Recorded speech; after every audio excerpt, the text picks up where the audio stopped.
ओम शांति। ज्ञानमान सरोवर के YouTube channel GMS divine academy पर आप सभी का स्वागत है। आज हमारे बीच में है राज्यों के भ्राता भारतभूषण भाई साहब। भाई साहब ज्ञानमान सरोवर एवं पानीपत सर्कल के डायरेक्टर है। इसके साथ ही आप साइंटिस्ट एंड इंजीनियर विंग के नेशनल कोऑर्डिनेटर भी हैं।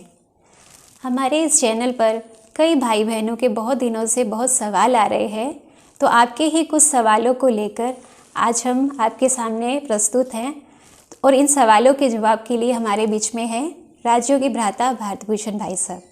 तो भाई साहब, सबसे पहले हम सभी की तरफ से आपका इस कार्यक्रम में स्वागत है। ओम शांति। ओम शांति। भाई साहब, पहला सवाल है कि कोरोना रुक नहीं रहा है, जाकर भी दोबारा से आ गया है, तो क्या विनाशकाल प्रारंभ हो गया है? कोरोना और विनाशकाल दोनों चीज़ें आपस में जुड़ी तो हुई हैं, क्योंकि प्यारे बाबा ने जो हमें मुरलियों में भिन्न भिन्न इसके बारे में प्रेडिक्शन बताई हैं कि विनाश के टाइम ऐसे बीमारियां निकलेंगी जिसका बच्चे कुछ समझ नहीं आएगा, और उनकी दवाई भी निकलेगी। जब तक निकलेगी तब तक तो बहुत लोग जो है खलास हो जाएंगे। तो इसलिए ही आज कोरोना के ये जो पीरियड चल रहा है, शुरू में कोरोना की बीमारी आई, सभी ने सोचा ज़्यादा से ज़्यादा 2 मास 3 मास 5 मास, फिर आगे धीरे धीरे उनका धैर्य टूटता गया। कईयों को हाय इतना लंबा हो गया, हाय इतना लंबा हो गया। अब खासकर भारत में 8-9 मास के 9-10 मास के बाद ऐसे आसार लगने लग गए कि बीमारी चली गई। सब जगह बहुत ही कम पॉजिटिव केस आने लगे, तो ना के बराबर ही हो गया। गवर्नमेंट भी खुश हो गई, प्रशासन भी, सब। लेकिन फिर पुनः सेकंड वेव जो विदेशों में तो चली रही थी, फिर भारत के कुछ स्टेट्स में आई। अब बाकी स्टेट्स में भी धीरे धीरे केसेस काफ़ी बढ़ने शुरू हो गए और तेज गति से आई है। उससे लोगों में अब काफ़ी निराशा हो रही है कि आखिर रुकेगा कब तक ये कोरोना, रुकेगा भी या नहीं, या कुछ और महाकाल का कोई प्लान चल रहा है। अब थोड़ा सा ध्यान ऊपर वाले की ओर जाना शुरू हुआ है कि ये कुछ और प्लान तो नहीं है। आखिर क्या, सोचिए जरा, सारा विश्व पूरे इतिहास में पहली बार हुआ होगा, अक्सर करके जब भी कोई आपदा आती है या युद्ध हुआ या कुछ हुआ, कोई विश्व के एक पार्ट में होता है। समझो कोई के एक देश पर होगा, किसी कहीं भूकंप आया, वो भी एक पार्ट में। ऐसा कभी नहीं हुआ सारा विश्व इकट्ठा आपदा में, और एक ही जैसी आपदा सब तरफ आ गई हो।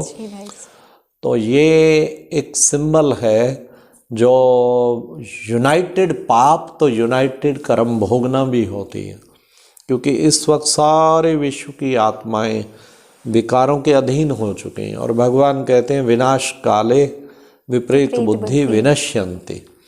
हाँ, और विशेष भगवान भी श्रीमद् भगवत गीता में भी कहा, साधु नाम परित्राणाय, अच्छी वृत्तियों का मैं रक्षा करता हूँ, अच्छी वृत्ति वालों का।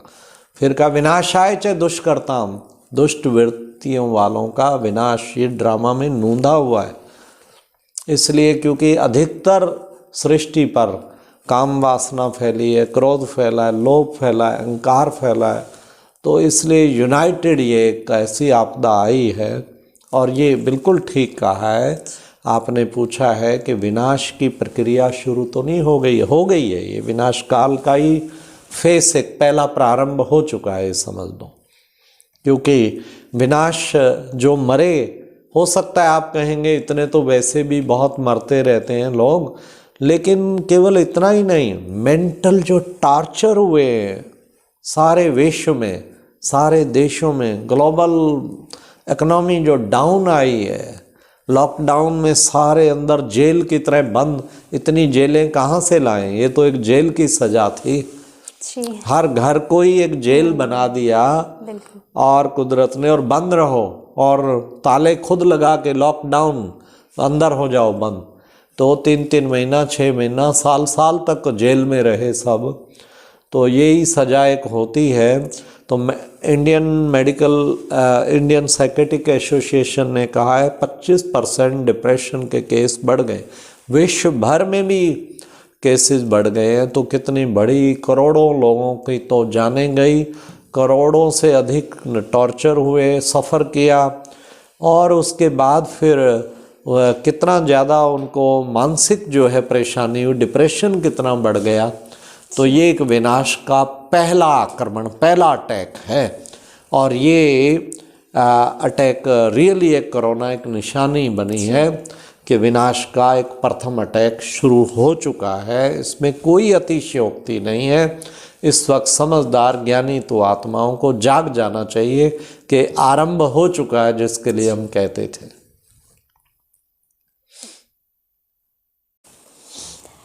बहुत अच्छा भाई साहब। हमारा दूसरा प्रश्न है, बाप दादा के रथ का अव्यक्त होना क्या इशारा दे रहा है?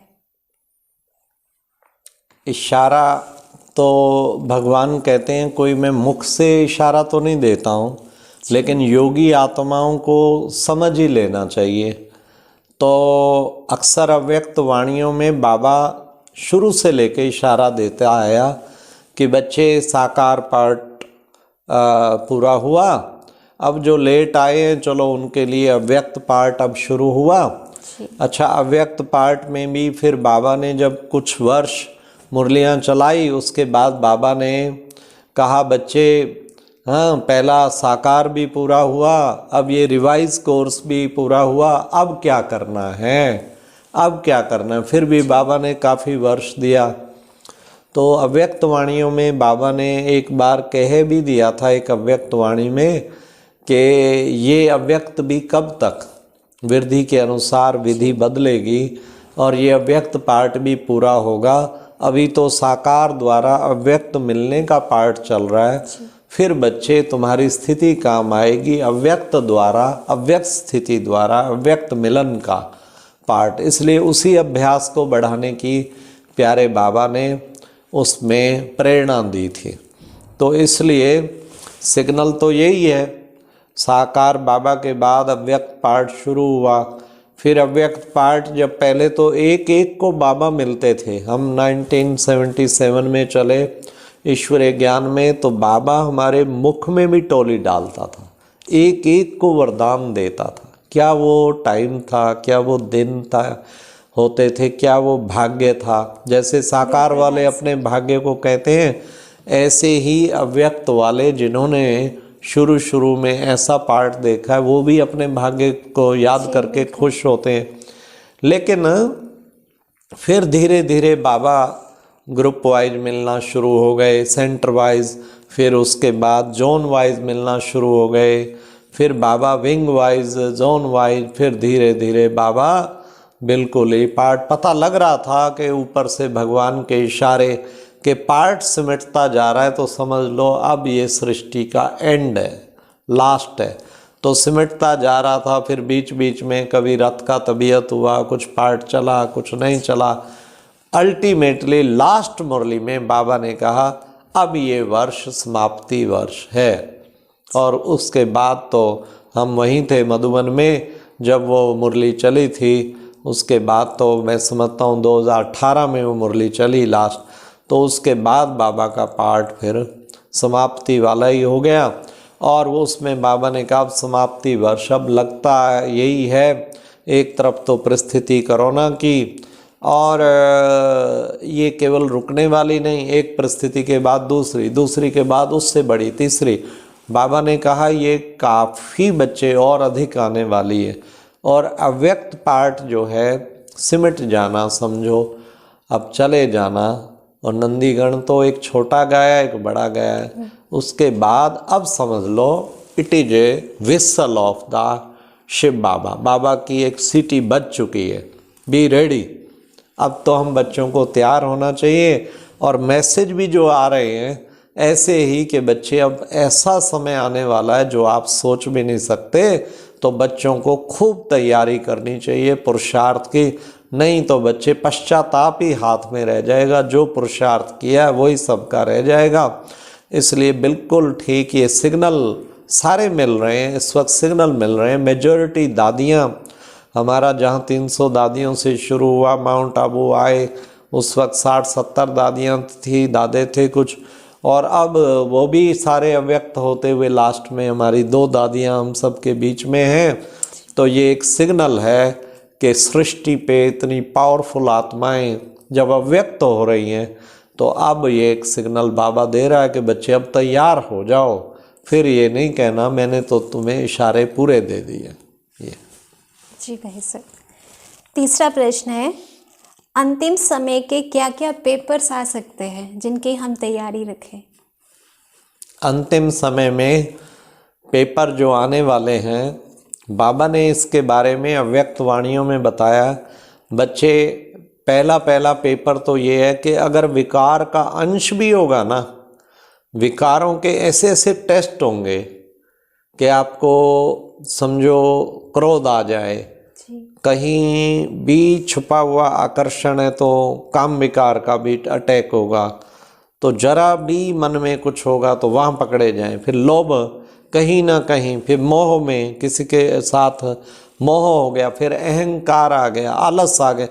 बाबा कहते हैं अंत टाइम में विकार फुल फोर्स से अटैक करेंगे, और बच्चे अगर जरा भी तुम्हारा अंश होगा तो आप फेल हो जाएंगे, फिर उसके हाथ में आ जाएंगे। फिर इसलिए तुम्हें इसके लिए बहुत काल से तुम्हारी विजय चाहिए, उसके अंश को भी उससे नफरत चाहिए कि दुश्मन है इनका, मैंने अंश भी अलाउ नहीं करना, तब पूर्ण विजयी बन पाएंगे। तो एक तो ये पेपर आएगा, बहुत ज़बरदस्त फुल फोर्स से विकारों का अटैक होना है। फिर बाबा ने कहा 5 तत्वों का भी अटैक होना है। तो 5 तत्व कौन कौन से होंगे?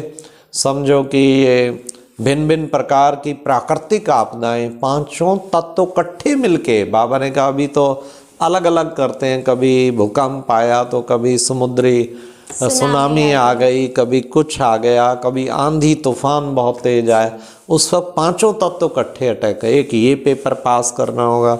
एक बाबा ने कहा क्योंकि लोग मरेंगे काफ़ी, तो वो भटकती हुई आत्माएं जब तक दरवाज़ा ना खुले तो वो इविल सोल्स का भी वार बहुत होगा, उसको भी जो है पास करना होगा। वो भी पेपर एक आने वाला है। फिर बाबा ने कहा कि साधन खत्म हो जाएंगे, खाने को नहीं मिलेगा, पीने को नहीं मिलेगा, उसमें भी बड़ी ऊंची स्थिति चाहिए। और जो योग युक्त होंगे तो योग में ही बाबा उन्हें सुबी रस पिला देगा, ना भूख लगेगी ना कुछ वो होगा। तो इसकी भी बहुत समय से बच्चे प्रैक्टिस चाहिए। फिर बाबा ने ये भी कहा है कि बच्चे तुम्हें पेपर जो है परिस्थितियों के भी पहाड़ पड़ सकते हैं।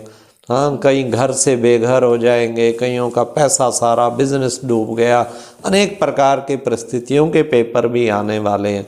फिर बाबा ने कहा भाव स्वभाव, अपने भी और औरों के भाव स्वभाव के भी ऐसे ऐसे पेपर निकल आएंगे जो अपने वफादार जिनको वर्षों से पूरे वो रहे, कई जगह वो भी धोखा देंगे। तो एकदम इतना भारी उसमें टॉर्चर होगा व्यक्ति। तो वहाँ पर भी उस पेपर में भी जिनको जीवन भर अपना समझा, वहाँ से भी पेपर आ जाएंगे।